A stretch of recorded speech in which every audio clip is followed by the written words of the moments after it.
Okay, hello everybody. Thank you for being here after lunch.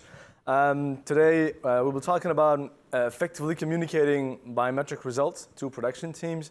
Let me present myself. My name is Pierre Chalfoun, or as our good friend Jonathan Dankoff calls me, Chalfie. That's very much easier if you guys want to use that too. You're all more than welcome.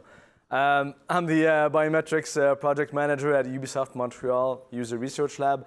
I've been there for the last 3.5 years. In those 3.5 years, I've been also doing biometrics in the past, as you've seen from that PhD letters here. I did my PhD in computer science. I had a specialty in brain-computer interfaces or interactions and emotional intelligence. And so I've been doing biometrics for the last 10 years. 3.5 of those are at the User Research Lab at Ubisoft Montreal. Throughout those 3.5 years, we've learned a lot. We've done lots of challenges, lots of mistakes, lots of learnings from those.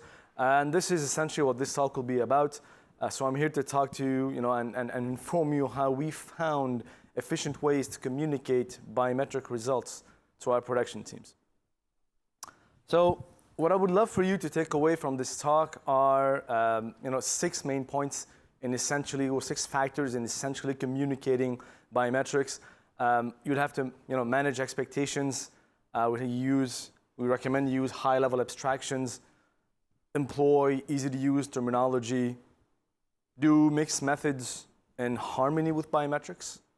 We recommend using visual reporting and sharing key findings with colleagues. Now, if you take a look at all these factors, they all seem pretty common to every user researcher in this room. What's very specific about biometrics is what I'll be talking about in this presentation. So I'll give you a heads up on what is very specific to biometrics, but when applying these factors here. And so let me begin by giving you a very quick introduction as to how biometrics grew at the User Research Lab, how we started, and where we're at right now. And I would like to tell you this as a story. And so like every good story, we begin with once upon a time. And so once upon a time, back in 2012, Ubisoft hired this guy to apply biometrics for games. And why is because back in the day, Ubisoft believed that biometrics could have the potential of being a factor and interesting and impactful for our games and making better games. The question was, can it be actionable? Can we use it in an actionable manner and not just as an R&D or just a research-based application? And more importantly is, are we able or will we be able to efficiently communicate these results? And this is essentially what this talk is about. Back at the day, we had a team. Our own Jonathan Dankoff here was project manager on Assassin's Creed. So back at the day, he wanted to investigate tutorials in AC3. So that was one of our initial and first exploratory studies, because it was an interesting case for me to apply my knowledge on a brand at the time. And so this is what we did. Essentially, and away we went. Early 2013, we started a pretty lengthy exploratory study on Assassin's Creed 3. We recruited like 28 participants. We made them play 3 scenarios of increasing difficulty. The idea here is we wanted to determine if our tutorials work effectively. And the idea of this exploratory study was to see if it would be a good learning experience on crafting tutorials. And so once we got those players in, we made kind of big scientific study, quantitative and qualitative analysis. We brought in there the physiological signals and all that, the eye tracking, the EDAs, which I'll talk about afterwards in the prez. The 3 tutorials we made players go through are from simple navigation to combat within a specific time set, as well as kind of a free roaming environment as a mix of both. And these grew in complexity as times go by. What we learned essentially at the day is that eye tracking helped us understand where players were trying to look at, scan at, when they were having difficulty or not in the tutorials, whether passing or not, failing or not. We also used, obviously, you guys know this, the heat maps to inform us of the aggregation of the number of players in success or and non-successful states. We also had the physiological data behind it. So overall, it was a very lengthy study. It had really eye-opening results for the developers. We had lots of interesting insights on the importance of crafting better tutorial segments. And it also took us nearly 3 months to deliver that report. That was, yeah, we could do better. Our learnings obviously was, yeah, you know what, maybe that was a little bit overscoped. You figured. Low ROI, even though it was interesting, we have to do better. And so essentially our next steps, once we got that out of the way, is to build better in-house tools to be able to deliver faster, be in sync with the team's production pipelines, and to establish proper communication within our own user research lab so we learn better from these mistakes and avoid them in the near future. And so in a way we started a few years ago to build our own in-house tools. These are tools to manage the gameplay data, the videos of the gameplay data, the videos of the players. You also had all the biometrics, the eye tracking and the EDAs and all those. We also had, obviously from my background, signal processing techniques that we threw in there, reporting from our wonderful analytics team. The key in all that is to synchronize. So these needed to be very, very well synchronized. Otherwise, it would just be another gadget that we would just use. And so we believe we did a pretty good job at that. The second step now is to build on communication. So once you have these lovely tools, it's not enough to say I have fancy tools. You need a better way to communicate with your team in order to implement and use these tools in an actionable manner. And this is how we did it at the user research lab, essentially, and this is me. And what I do is I constantly communicate with user research project managers. And our user research project managers are a little bit like the embedded concept of our talk this morning, right? It's essentially guys that sit, and gals, sit with production teams.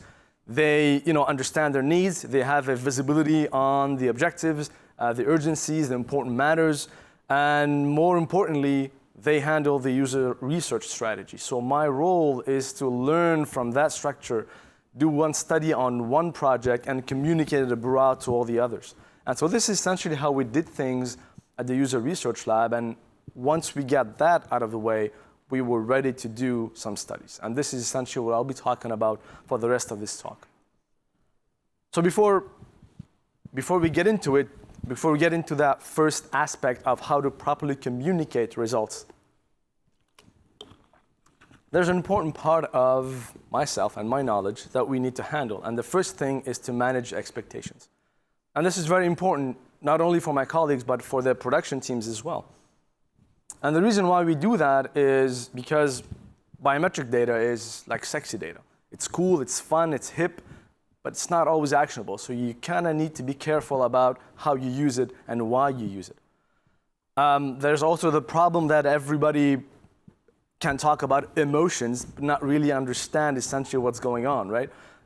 That's kind of an issue that we're facing and still facing with, and that's normal. You have to deal with that. The other problem is that biometrics can be seen as a silver bullet, which it is not. So that's very careful. That's very important for us to stress that point out.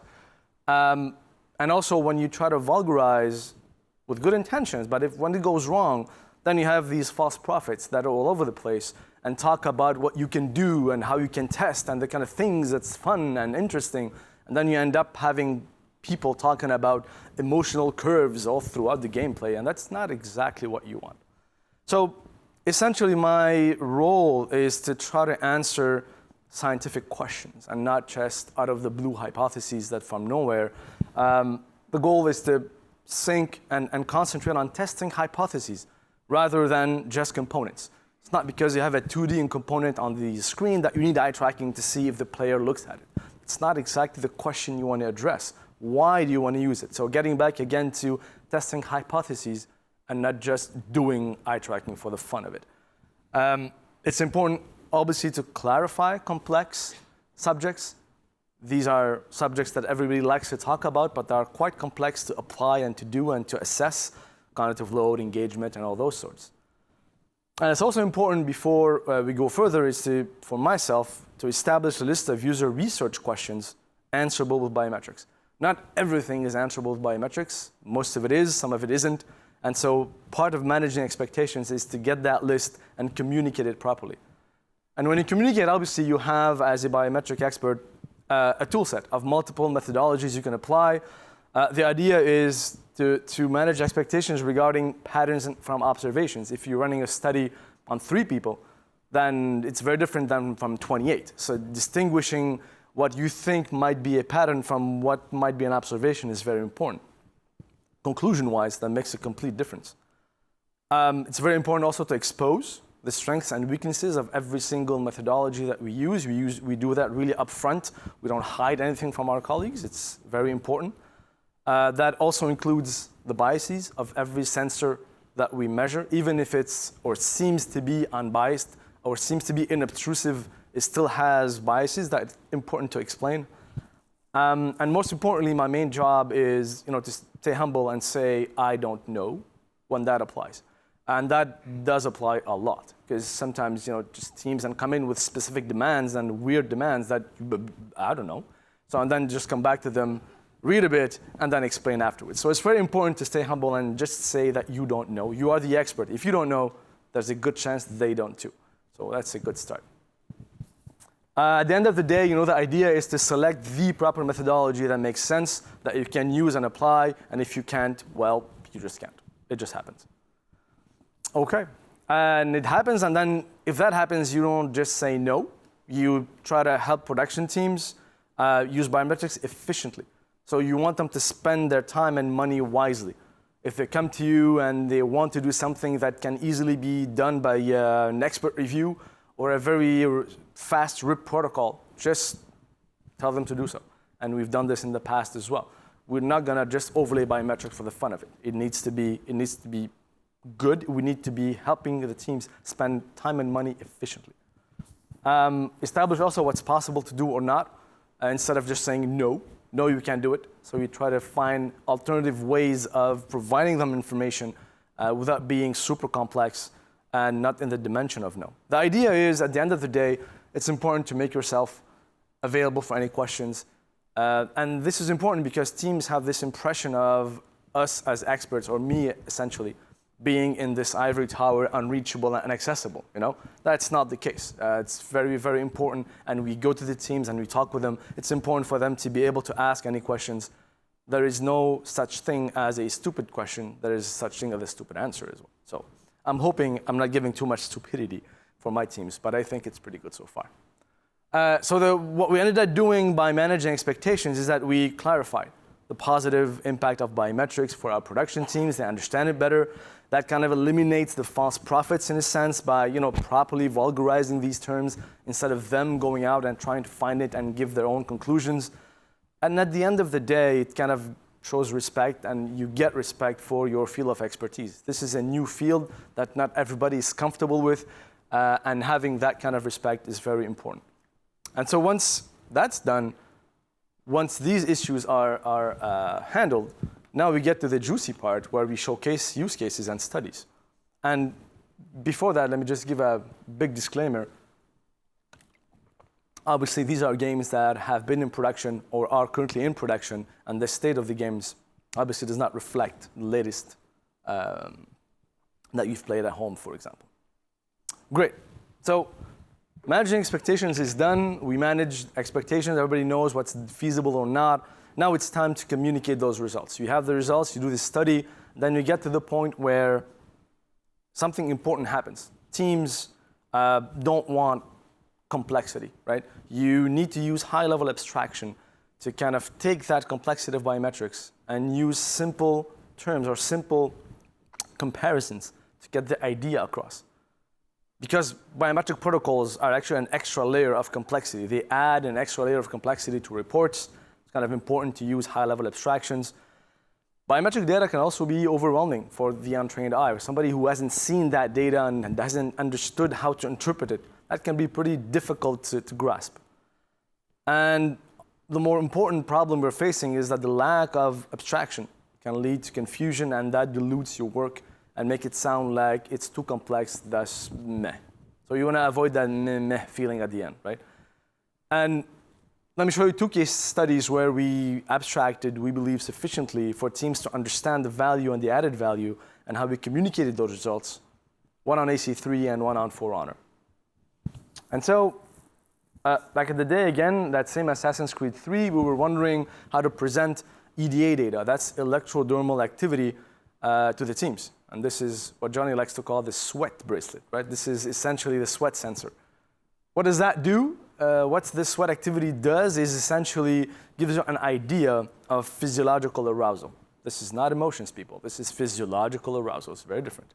Again, what that reflects is interesting activities such as novelty and frustration and interest. So that kind of shows up on that sensor. The problem is that it's kind of noisy. Sometimes it happens on events that are relevant. Sometimes it's just random noise. Sometimes on player action.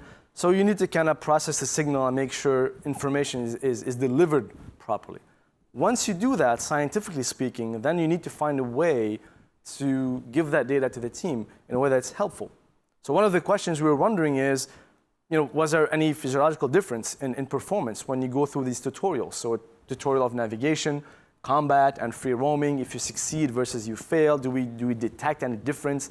Can we say anything about it? What we ended up doing is taking the data outputted by Biometrics and on my end, on the scientific end, normalized and standardized throughout the study of all the players. What we ended up seeing is that players who failed or partially passed these tutorials have very high arousal levels. And those who successfully passed the tutorial, like a one-shot thing, actually show very little change in arousal.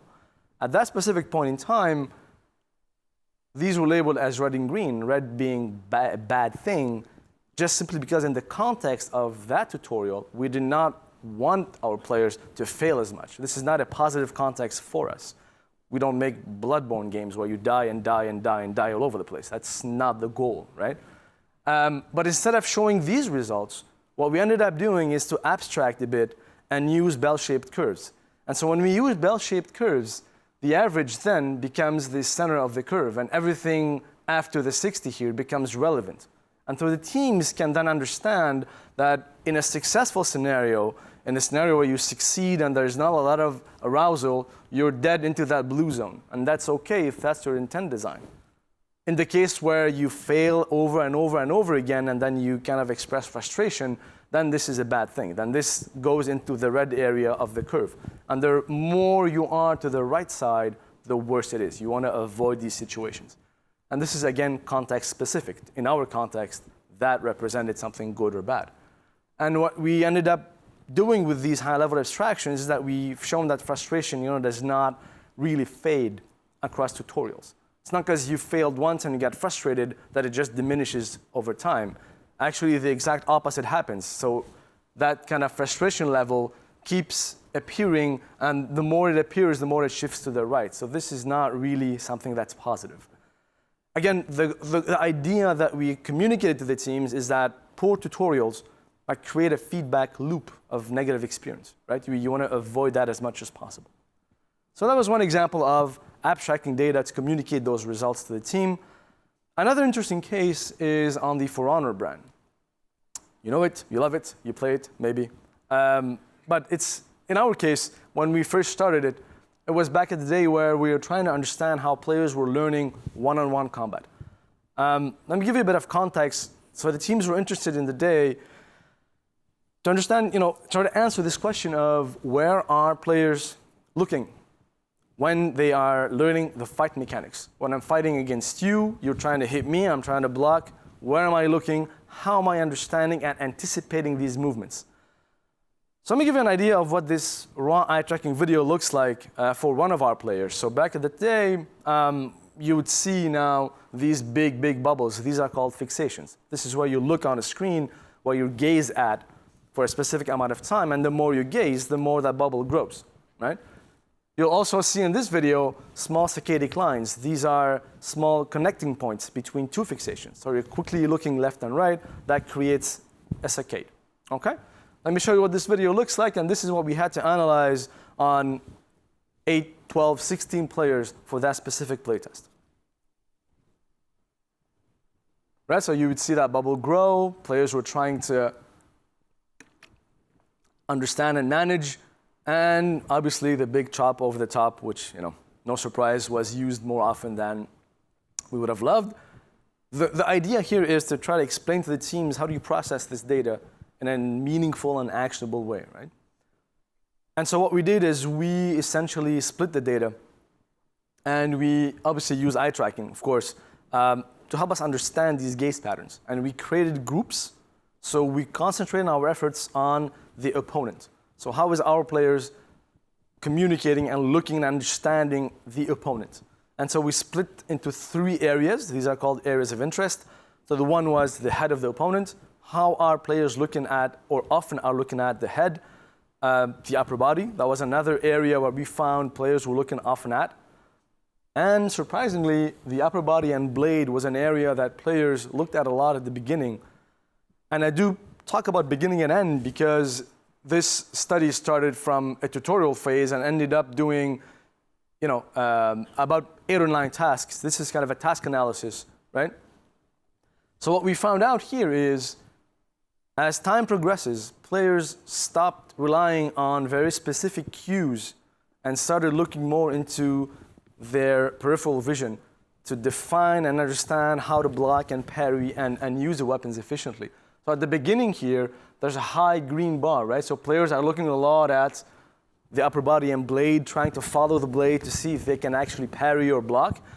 But once they understood that that's not the best strategy, they're slowly switching to the more red area, which is the upper body here. So the players were fixating on the upper body and just knowing by doing that, they would be able to block better and understand and predict the movement of the character better. So it was one way of abstracting data and not presenting the stats and metrics and whatever have you with the eye tracking data that comes natural when you use other software. So that to us was important because we provided insights. So the idea, the goal is you provide insight and key learnings rather than the protocols behind it. Obviously, as you've known so far, insights should drive the presentation, and mainly because teams trust you. They don't care much about how you did it, more than what can they rely on, what results can they act on. They don't really give a damn about exactly the specifics of, don't give them 5 slides on this is how I did it. Tell them why is it useful, how can they act on it, and this is essentially what we're doing. Right, so abstracting is good. You still need to talk to them in a way that they understand. Right, so you need to use and employ an easy to use terminology, specifically for biometrics. And that is true because biometrics in itself has a jargon and a terminology that is, fairly complex. It's not easy to talk about it. Between scientists, there's even, dissension between specific definitions. No one really agrees on anything or specific terms, and you don't want to drive that into the teams, right? It's also a complex language, so it increases miscomprehension and reduces the impact of what you're trying to sell. Again, we're going to use a case study here on AC Unity where an easy-to-use terminology helped the teams understand scanning patterns. And that was important because in the case of ACU, we had an issue facing the shop menu comprehension. So they had a new layout for the shop menu, and the teams wanted to know, essentially, do our players, or how do they navigate the menu? Are they able to find that weapon within that menu? Are they able to navigate using, like in this example, the left stick or the D-pad? But more importantly, if you ask them to buy the strongest weapon available, the strongest pistol available, are they able to scan efficiently and do the task as they're supposed to, or at least as design would support or intend?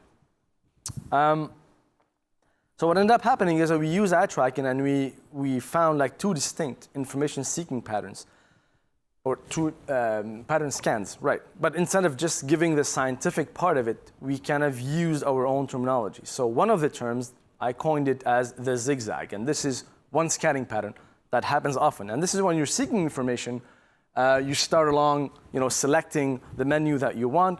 Once you find the item, then you start zigzagging left and right. You go select, you find, you select, you find, and then you identify what you want. Once that's done, you just hit on buy and you buy the weapon. The other scanning pattern that we kind of switched names and we named it the fix and nav. So the fix and nav is essentially very different scanning pattern where you begin by identifying what you're looking for. So this player specifically was looking for pistols. So it looks at the pistol, does 1 or 2 saccades, right, to identify the location and then fixes and navigates. So he fixes, and uses the navigation button without going back and forth.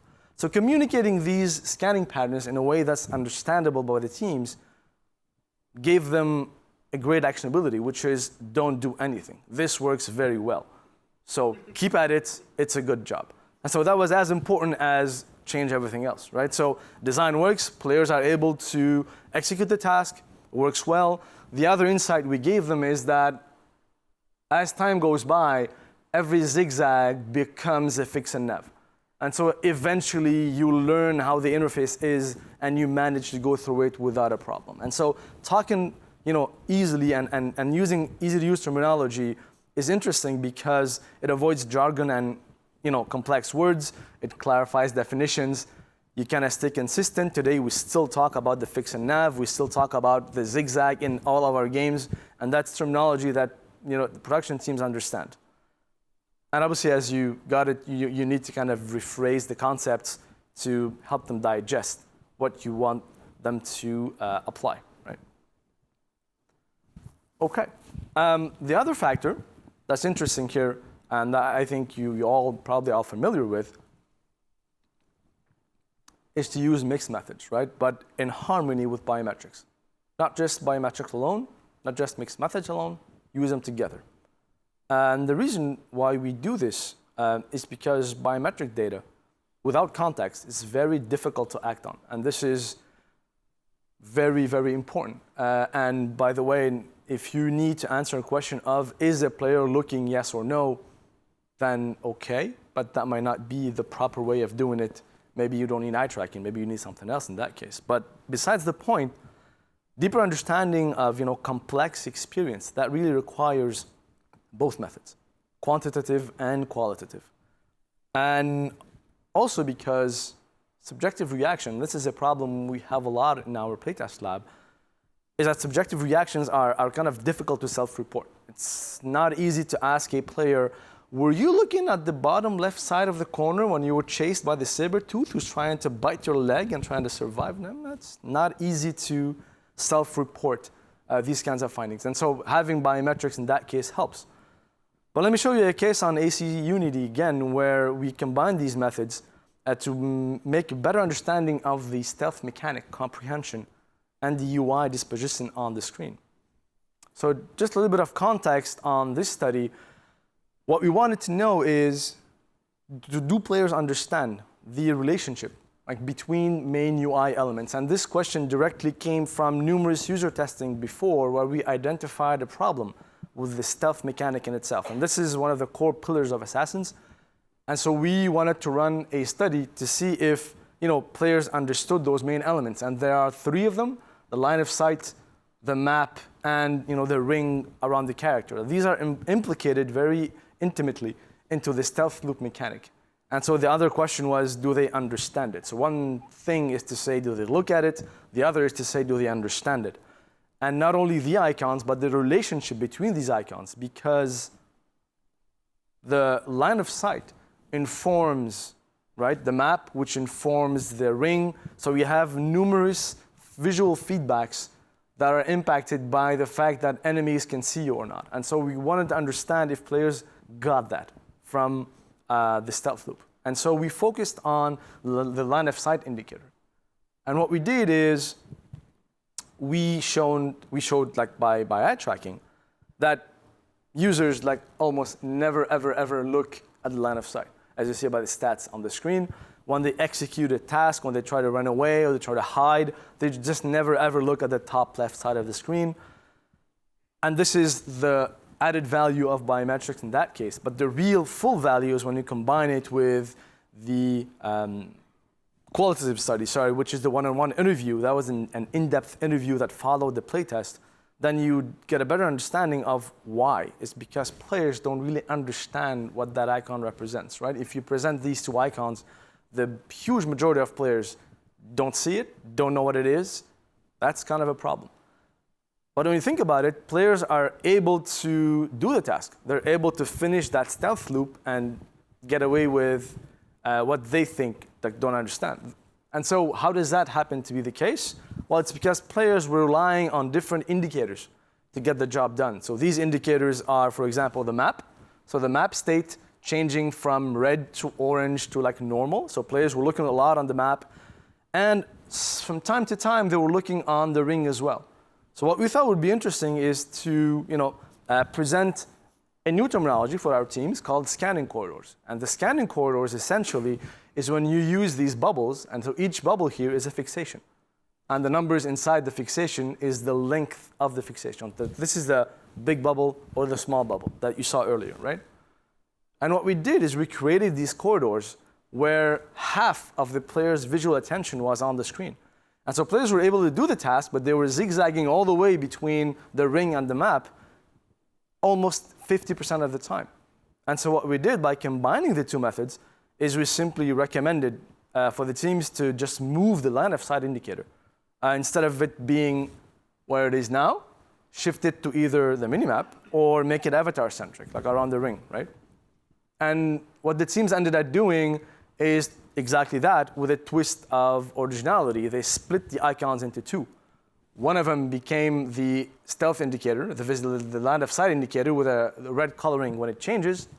And all of that was located within that scanning corridor. So having a mix of both methods really informed us and the teams of why we had an issue and how could we make it better. Now, unfortunately, we did not have enough time to retest, but we did observe a decrease in self-reported comprehension issues. Right, so doing that, you obviously, as I said, it helps understand. Doing mixed methods and biometrics helps understand, the player experience. You enrich it by providing context. You pair these physiological responses to observational data. You try to understand the depth of what it can provide. And the attitudinal data obviously helps you frame the entire thing. Okay, so far it's pretty good. We abstract, we communicate, we do mixed methods. We also need to report the entire results. So we need to use visual reporting. And the reason is quite simple. It's because presenting biometrics in a 30-page long static report, it's not the best way, right? They don't really lend well to static documents. Heat maps maybe, but the rest, not so much. The volume is also important. It sometimes be overwhelming to just process and present, so we need a smart way to digest that information.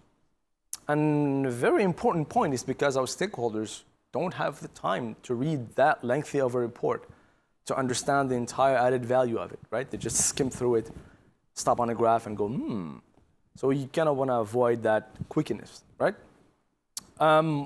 So this is one case that we believe was pretty interesting, and we had in Far Cry 4 back in the day, 2 years ago, at the E3. So we test multiple assets at the lab, and one of those tests was using physiological arousal, again, that sweat bracelet, right?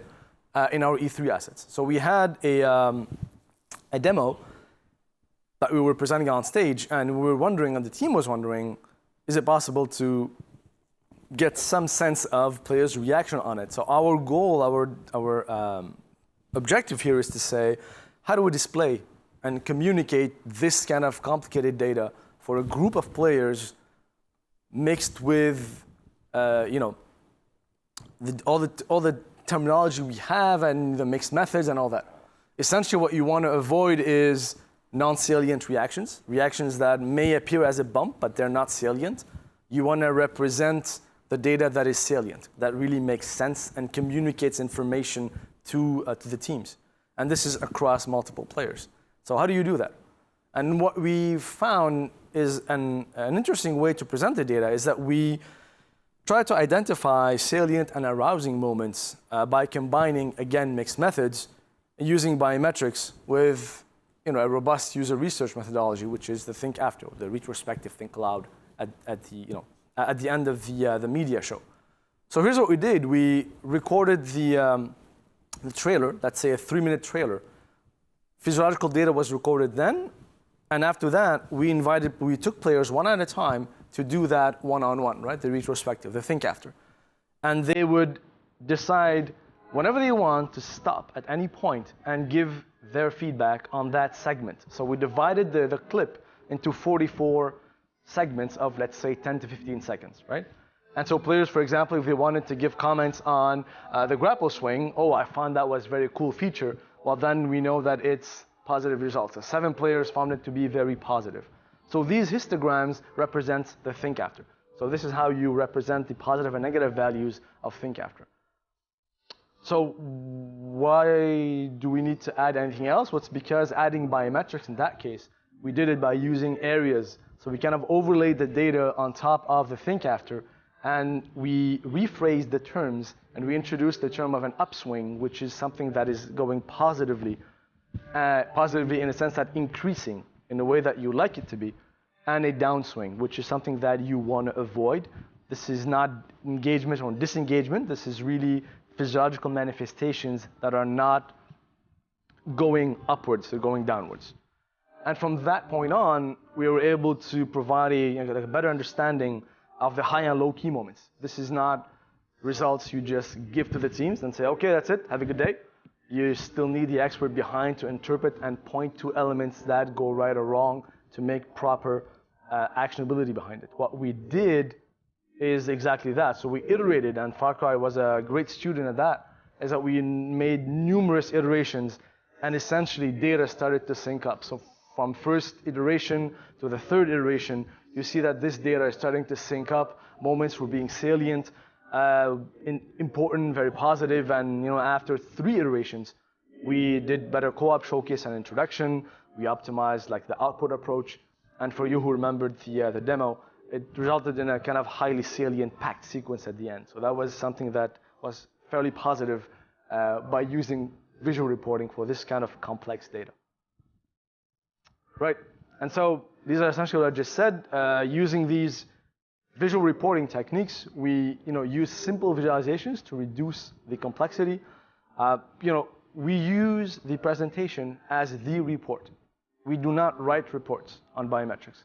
Their presentation is the report.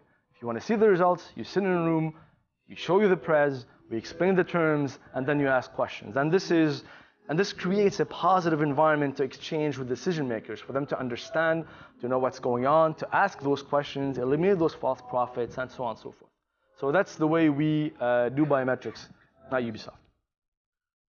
Right. And I was talking about we.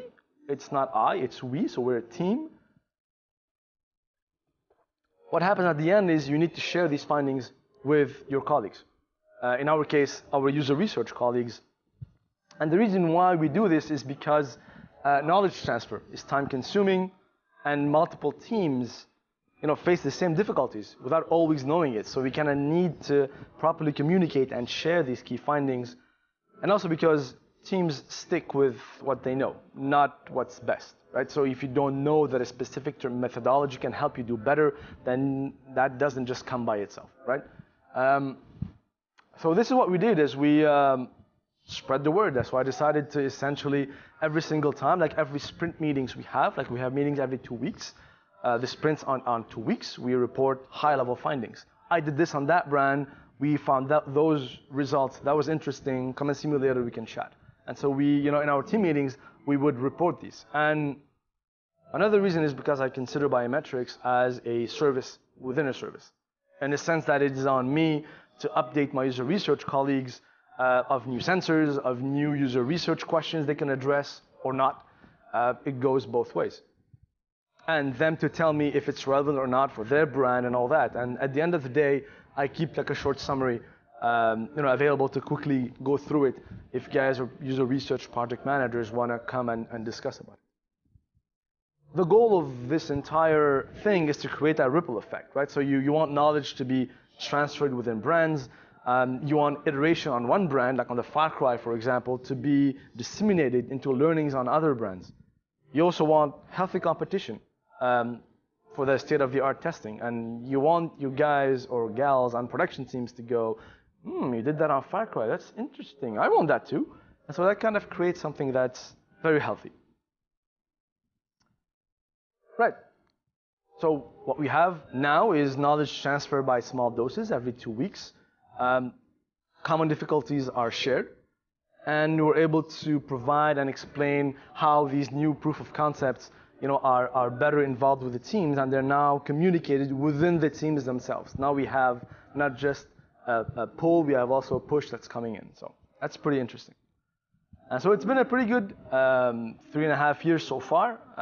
We've done a lot to try to communicate the results and make actionability out of the sensors, but we still have ways to go. We have some exploration avenues we are still tackling right now. One of those is hardware variability. This is something we're dealing with right now. It's interesting for VR. It's interesting for many different aspects of user research, as I'm pretty sure you all have heard of. If not, catch me later. We'll talk about it. It's quite interesting. Facial expressions is another subject, complex matter we're trying to tackle, trying to investigate the actionability of it. How do we communicate the results? So that's an interesting way for us to go forward. And we just recently acquired an EEG to record brain recordings. Yay for me. But again, trying to see if it's actionable, how do we deploy it, how do we communicate results. This essentially is pretty much the final frontier for us right now. Right, I'm gonna touch up near the end here. Again, I'm hoping that you guys took from this talk 6 key factors to help communicate information efficiently, biometric results efficiently to production teams. And that is to manage expectations, use high-level abstractions, employ easy-to-use terminology, do mixed methods in harmony with biometrics, use visual reporting, and share key findings with colleagues. And talking about colleagues, I would like to end this talk by ending our story in a good old credit roll. But not just any credit roll, the best credit roll of them all. Thank you.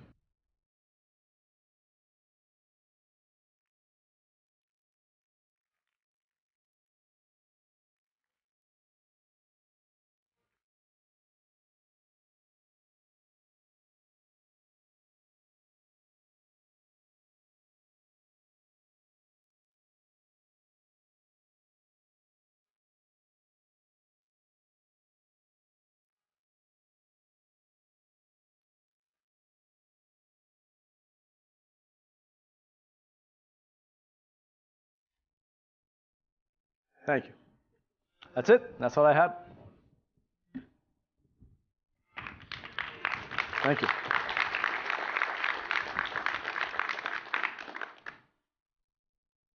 I see Sami will have 10 minutes for questions or so.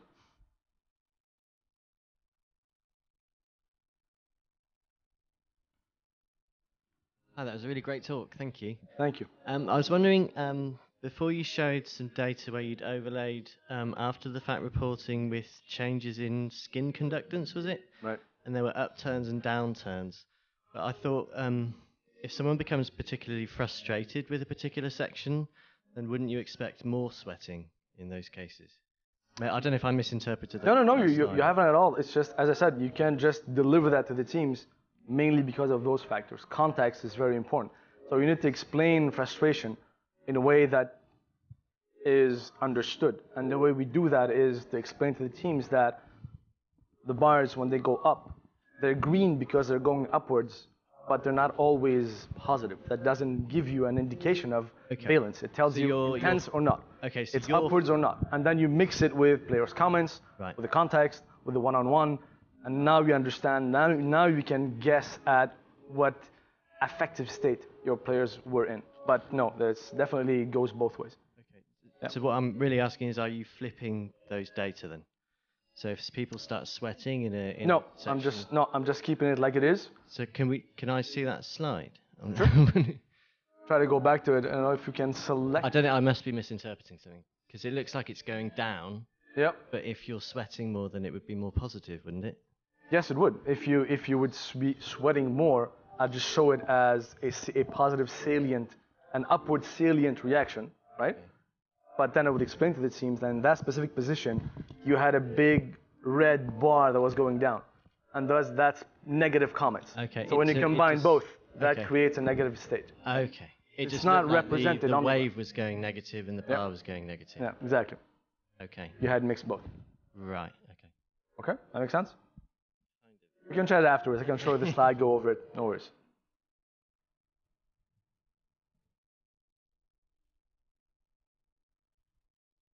Yep, you have 2 questions here and here. That's okay. Gentlemen, and on the right afterwards. Yeah, I was just curious for that same same graph there. What is the galvanic skin response adding there?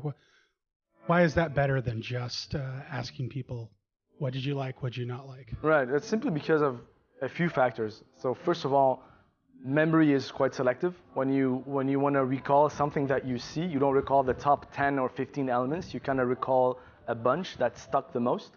But you do want to know if a specific sequence has had that effect physiologically on players on an unconscious level, right? So you want to kind of dig in a bit more. It's just objective data to say you have reacted, it was interesting, but if you have nothing to say, then maybe it's not that salient. See what I mean? That's the difference. We wanted really to investigate the objective reactions of players on specific events, and they don't need to be like kick-ass over the top. They just need to be there, and then we interpret them afterwards, right? So it's mainly because of that.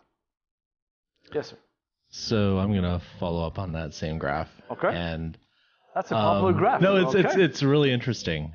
So the question I have is how can you rely on these people to retrospectively give you accurate assessments of how they were feeling at the time? Like, it's really difficult for us to describe in the moment, even what we're feeling, let alone minutes later, going back through, this is what I was feeling then.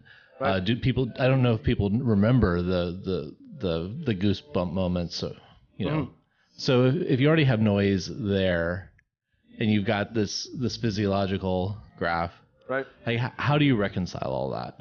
It's a challenge. It's a very interesting challenge. So we do it mainly by asking the players not how they felt, but you ask them to express anything they liked or disliked. So in that sense, it kind of helps, because if something that they thought was very interesting, they would say it. If it's something that they thought at the time, and by at the time, it's only 3 minutes after you've seen the video. So you see a video, and then 3 minutes afterwards, you re-see it again, and then you can stop at any time you want. We just feel that 3 minutes is okay as a bias window for you to maybe not fully make a retrospect analysis. That's one thing. And the second thing is we use quite a big sample of players to do that. We don't go with 3 or 5, sometimes 8 or 16. So it's simply because, you know, we like to manage that variability as much as you can.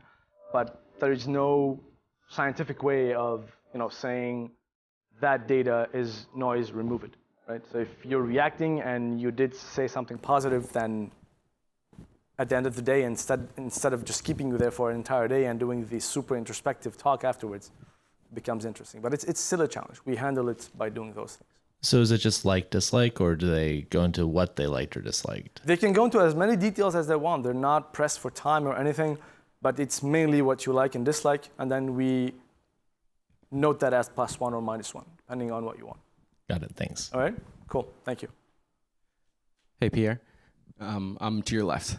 Sorry. Hey, Hi. how you doing? My name's Aaron. I'm from the Full Scale User Experience Lab, and in my limited experience with GSV and or EDA, we noticed that there's some lag in terms of like when the actual event happens, when you see the spikes in arousal, and sometimes it's different from individual. Do you find that you have to do a lot of data cleaning in terms of like syncing that all up, or is it simply a matter of just adjusting for a few seconds delay? And yeah, exactly. It's a great question. These graphs are always synced with the onset of the event, right? So if you happen to react a second and a half, let's say in your case, and 0.75 to the guy next to you, then these will appear at the same time. So the tools we have, we're able to sync the data based on, you know, when it happened. So you have to recheck the video, you have to recheck the context and try to understand and make sure that that data happened at that specific moment. Yeah. Do you have it's like a very base? manual so far. Okay, yeah, I was gonna say, Yeah. do you have a base sort of calibration point where you're like, I mean, here's a stimulating event and now our timer starts, or do you have to go point by point?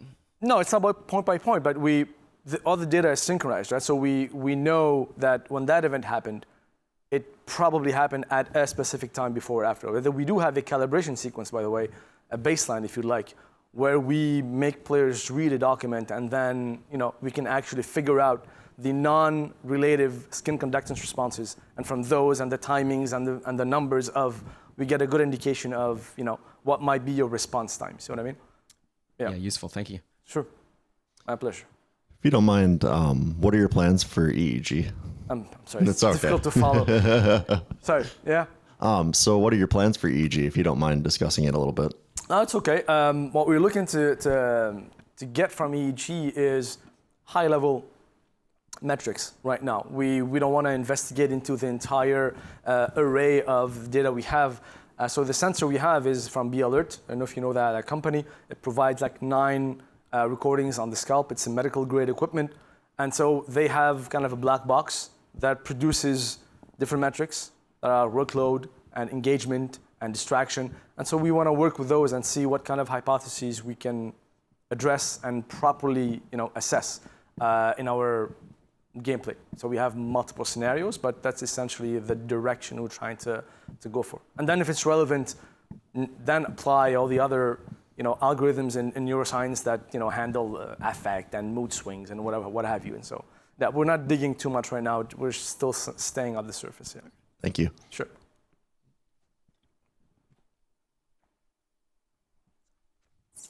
Yep. Question. All right.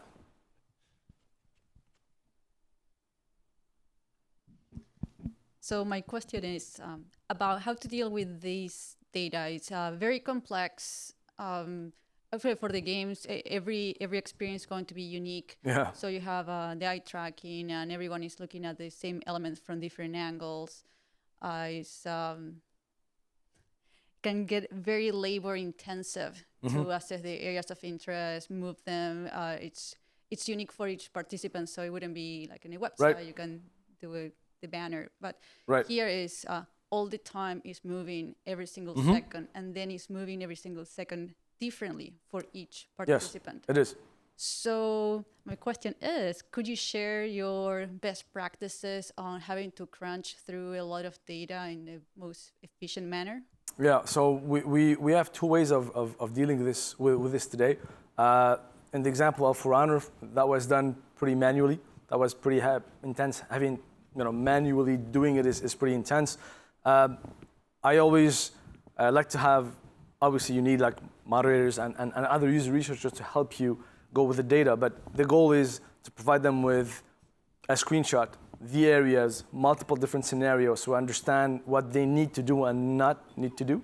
Simple counts of if you see a fixation in that area, add 1 or not, add 0. So you make it really dumb it down as much as possible, and then hope that they provide you with data that is interesting enough. And then I do another loop afterwards where I recheck the data randomly to make sure that the count is done right. So I redo what they do, but just sample out a few of them and then do this one participant after the other. Because in that case, once we were done with one player, we started an analysis. And then the other player came in for recording, and when he's done, you start the analysis afterwards. So you try to do it in parallel at the same time.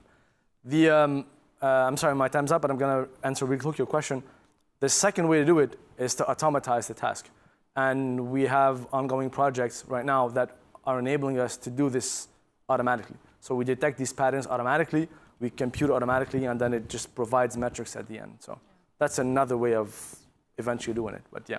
Yeah, if you could have it hook to the telemetry, and then your area of interest will be automatically defined. Yes, exactly. So by telemetry, for example, is a great way of knowing when to stop, and telemetry, I can import it in the platform as well, and so it just appears automatically, and you can just sift through it real quick. So anyways, we can talk about it. Yeah. Cool. Thank you, guys. My time's up. Have a good day.